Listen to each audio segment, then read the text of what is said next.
आफत ज़दा मीरपुर खास और मुसीबत ज़दा रेवचन गार्डन। 10 दिन से ज़ेरे-आब घर, बंद कारोबार और मफलूज जिंदगी। फर्नीचर, किचन, बच्चों के खिलौने सब डूब गया। 10 डेज हो चुके हैं, लेकिन किसी ने आके जो है कोई खबर नहीं ली। बुलाते रहे, फोन करते रहे, आके यहाँ की सूरत हाल तो देखें। कुछ ना करें हेल्प हमारी, लेकिन इस घर की सूरत हाल तो देखें। ये मासूम बच्चे ये कहाँ जाएंगे बताएं।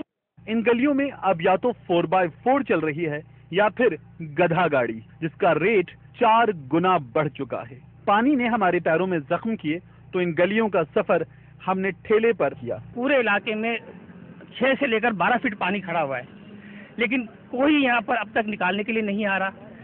इसकी वजह से मीरपुर खास की जो गरीब पॉपुलेशन का शहर है, उसका अपना मीरपुर खास के मेन मार्केट से बिजनेस और राब्ता और शॉपिंग सारी बंद हो चुकी है।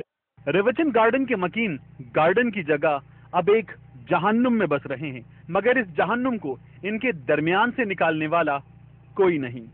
रेवचन गार्डन में अब ये वाहिद सवारी बाकी बची है। ये पूरा इलाका डूब चुका है, लेकिन डिस्ट्रिक्ट इंतजामिया इसके मकीनों को कहीं दिखाई नहीं दे रही।